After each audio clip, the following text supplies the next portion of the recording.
নমস্কার বন্ধুরা, ঠাকুমার রান্নার ঝোলির নতুন এপিসোডে আপনাদের সবাইকে স্বাগত। ঠাকুমারি রান্নার ঘরে কত খাবার ধরে ধরে পোকা কুকু খাবে এসো। খাও মাও খাও, রান্নার গন্ধ পাও, চেটে পুটে খাও। খাও মাও খাও, রান্নার গন্ধ পাও, চেটে পুটে খাও। খাবো খাবো খাবো খাবো খাবো খাবো খাবো খাবো খাবো। কেমন আছেন সবাই?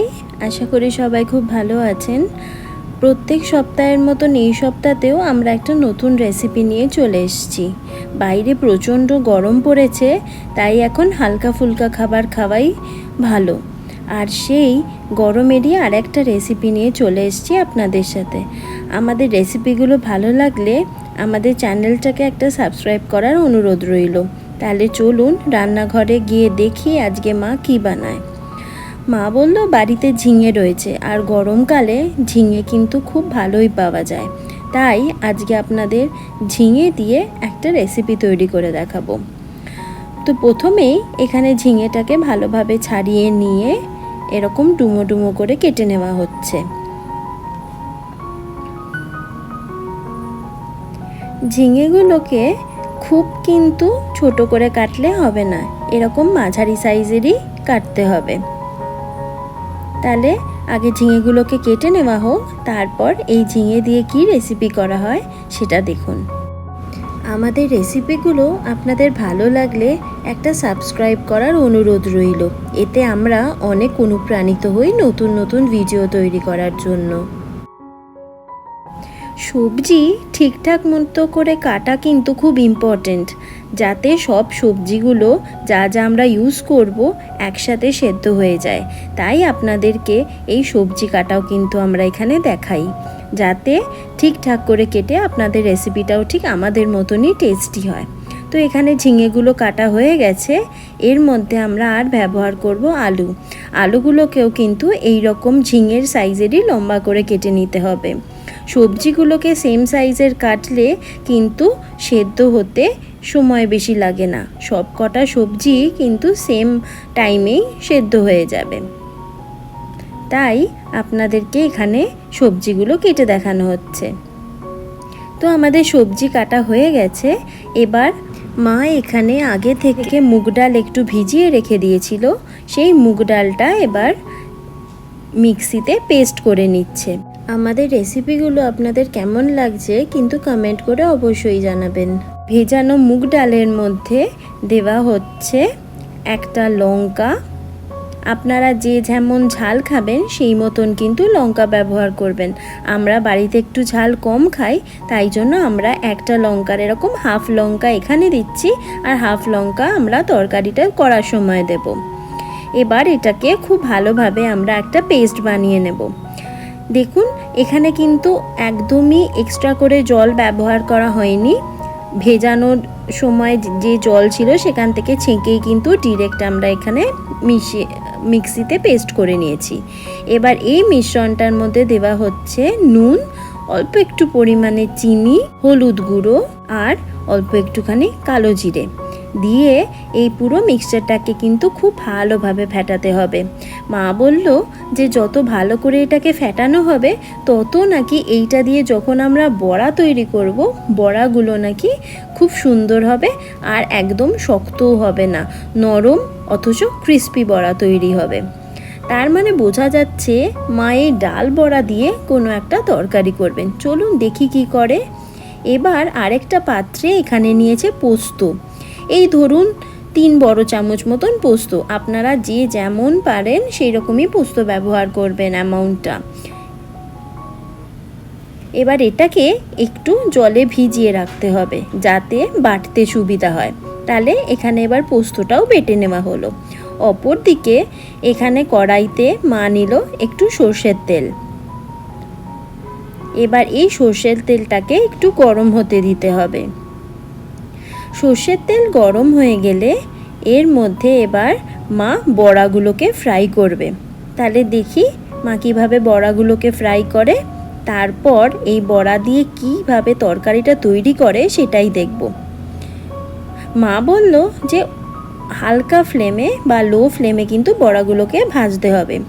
আপনারা যে যেমন সাইজ নেবেন, সাইজের করতে চান সেরকম সাইজেরই বড়া করতে পারেন। আমরা এখানে খুব বড়ও না আর খুব ছোট বড়াও করছি না, মাঝামাঝি সাইজের একটা বড়া করছি।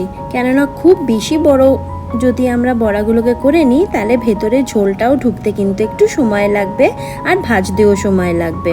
আর এই গরমে বেশিক্ষণ কিন্তু রান্নাঘরে থাকতেও ভালো লাগে না, তাই যত তাড়াতাড়ি চটপট টেস্টি রেসিপিস তৈরি হয়ে যাবে সেগুলোই কিন্তু মা আপনাদের সাথে শেয়ার করছে।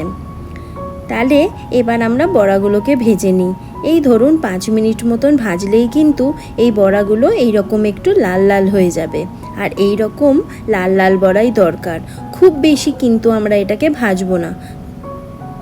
চলুন, আমাদের বড়াগুলো ভাজা হয়ে গেছে, এবার এগুলোকে একটা পাত্রে তুলে নিই। আর পরের ব্যাচের বড়াগুলো এবার আমরা ভেজে নেব। এই বড়াগুলো কিন্তু শুধু শুধু খেতেও খুব টেস্টি লাগে। আমি তো মার থেকে নিয়ে 2টো বড়া এমনি আগে খেয়ে ফেলেছি, তাই মা বলল যে চল আরও কিছুগুলো বড়া ভেজে নিই। তো আমাদের আরও যে বড়াগুলো ছিল সেগুলো ভাজা হয়ে গেল। এইবার যে এক্সট্রা তেলটা ছিল বড়া ভাজার পর সেটার মধ্যেই মা আলুগুলোকে ভেজে নিচ্ছে। আচ্ছা, একটা জিনিস মা যেটা সেটা বলল যে আলুগুলোকে কিন্তু জলে আগে থেকে কেটে চুবিয়ে রাখবেন, না হলে কিন্তু কালো হয়ে যেতে পারে। এত দূর অবধি আমাদের রেসিপি দেখছেন যখন, তখন নিশ্চয়ই আপনাদের আমাদের রেসিপিগুলো ভালো লাগছে। এবার আলুগুলোকেও একটু হালকা করে ভেজে নেবে। তার মধ্যে দিল নুন আর অল্প একটুখানি হলুদ গুঁড়ো। নুন হলুদ গুঁড়ো দিয়ে খুব ভালোভাবে কিন্তু আলুগুলোকে ভেজে নিতে হবে। আপনারাও নিশ্চয়ই আমার মতন ভাবছেন যে মা আজকে কী রেসিপি তৈরি করছে, তাই না? এই ধরুন 2-3 মিনিট মতন ভাজলেই কিন্তু আলুগুলো হয়ে যাবে। খুব লাল করে ভাজতে হবে না, জাস্ট আলুর যে কাঁচা গন্ধটা রয়েছে সেটাকে আমাদের কাটিয়ে ফেলতে হবে। তাহলে আলুগুলো ভেজে নিই, তারপর দেখি পরের স্টেপে মা কী করে। আচ্ছা, আপনারা কে কোথা থেকে আমাদের এই রেসিপিগুলো দেখছেন সেটা কিন্তু আমাদের যদি জানান তাহলে কিন্তু আমরা আপনাদের একটা থ্যাংক ইউ বলতে পারি। দেখুন আলুগুলো কিন্তু হালকা লালচে রং ধরে গেছে, এই সময় মা এগুলোকে তুলে নিচ্ছে। আলুগুলো তুলে নেওয়ার পর কিন্তু এর মধ্যে বাকি রান্নাটা আবার করা হবে। প্রথমে যেটুকু তেল দেওয়া হয়েছে সেইটুকু তেলই রয়েছে, এক্সট্রা কিন্তু কোনো তেল আর ব্যবহার করিনি। এবার ওই তেলের মধ্যেই দেওয়া হলো কালো জিরে আর একটা শুকনো লঙ্কা। আপনারা যে যেমন ঝাল খাবেন সেই মতন কিন্তু শুকনো লঙ্কা দেবেন। এবার এর মধ্যে দেওয়া হলো যে কেটে রাখা ঝিঙেগুলো ছিল সেইগুলোকে। এবার এই ঝিঙেগুলোকে দিয়েও কিন্তু একটু ভালোভাবে ভেজে নিতে হবে, যাতে ঝিঙেরও কাঁচা ভাবটা চলে যায় আর ঝিঙেটা হালকা একটু ভাজাও হয়ে যায়। কোনো জিনিসই কিন্তু খুব লাল করে ভাজতে হবে না, জাস্ট 2-3 মিনিট ধরে তা একটু সাঁতলে নিলেই হবে। আর এর মধ্যে দেওয়া হলো নুন আর হলুদ গুঁড়ো দিয়ে একটুখানি ভেজে নিতে হবে। এবার আগে থেকে যে ভেজে রাখা আলুগুলো ছিল সেটাও দিয়ে দিল, বলল দুটো একসাথেই ভেজে নিই। আচ্ছা, আমাদের এই রেসিপিটা আপনাদের কেমন লাগছে আমাদের কিন্তু অবশ্যই জানাবেন। আমি কিন্তু মাকে আপনাদের সব কমেন্টই পড়ে শোনাই, আর মা কিন্তু খুব খুশি হয় সেগুলো শুনে। এবার ভাজা হয়ে গেছে, এর মধ্যে এবার যে পোস্তটা বেটে রেখেছিলাম সেটা অল্প একটু জলে গুলে দিয়ে দেওয়া হলো। এবার পোস্ত আর বাকি যে সবজিগুলোকে একটু ভেজে নিতে হবে।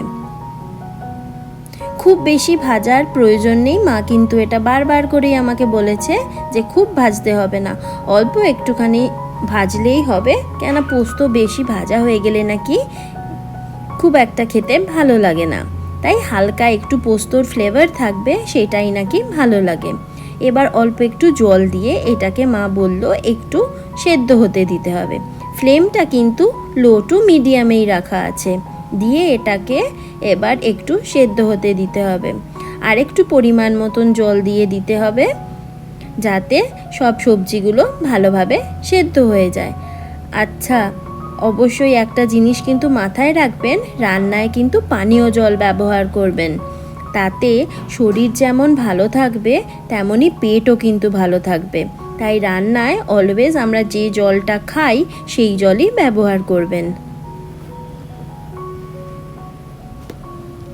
সবজিগুলো অলমোস্ট 80% মতন সেদ্ধ হয়ে গেছে, আর অল্প একটু ফোঁটা সেদ্ধ হবে।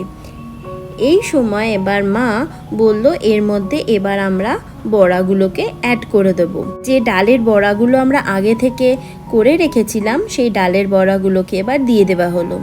আর বলল ডালের বড়াগুলো কিন্তু ঝোল টানবে, তাই যতটা যেমন মতন ঝোল রাখবেন সেই মতনই কিন্তু জল আগে থেকে অ্যাড করে দিতে হবে।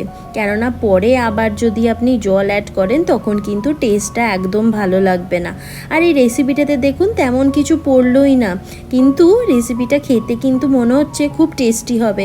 গরমের মধ্যে হালকা এরকম একটা ঝোল ঝোল রেসিপি যদি থাকে সাথে, তাহলে কিন্তু ভাত বেশ ভালোই জমে যাবে, তাই না? আমার তো বেশ ভালোই লাগবে খেতে মনে হচ্ছে। দেখি আপনাদের খেয়েও জানাবো এটা কেমন হয়েছে। দেখুন আমাদের সবজি কিন্তু অলমোস্ট সব সেদ্ধ হয়ে গেছে, আর কিছু তেমন করার নেই। ওপর থেকে মা বলল একটু কাঁচা সর্ষের তেল ছড়িয়ে দিই, তাহলে কিন্তু টেস্টটা আরেকটু ভালো হবে। কাঁচা সর্ষের তেলটা ছড়িয়ে দিয়েই কিন্তু 1 মিনিট একটু নাড়াচাড়া করে কিন্তু মা ফ্লেমটাকে বন্ধ করে দিয়েছে। আর ব্যাস, আমাদের রেসিপি একদম রেডি। আমাদের এই মুখ পোস্তর রেসিপি কিন্তু একদম রেডি। আমি তো খেয়ে টেস্ট করে দেখেছি, এটা খুব টেস্টি হয়েছে। আপনারাও কিন্তু বাড়িতে এটা ট্রাই করবেন এবং আমাকে জানাবেন আপনাদের কেমন লাগলো। আমাদের রেসিপিগুলো ভালো লাগলে একটা সাবস্ক্রাইব করার অনুরোধ রইল। সবাই ভালো থাকবেন, সুস্থ থাকবেন। আবার একটা নতুন রেসিপি নিয়ে খুব তাড়াতাড়ি চলে আসবো আপনাদের কাছে। আর হ্যাঁ, কমেন্টে কিন্তু আমাকে অবশ্যই জানাবেন আপনাদের এই রেসিপিটা কেমন লাগলো। আমি কিন্তু আপনাদের কমেন্টগুলো মাকে পড়ে শোনাই, আর মা তাতে খুব খুশি হয়। তাই সবাই ভালো থাকবেন, সুস্থ থাকবেন। আবার একটা রেসিপি নিয়ে আমরা খুব তাড়াতাড়ি চলে আসবো। ধন্যবাদ।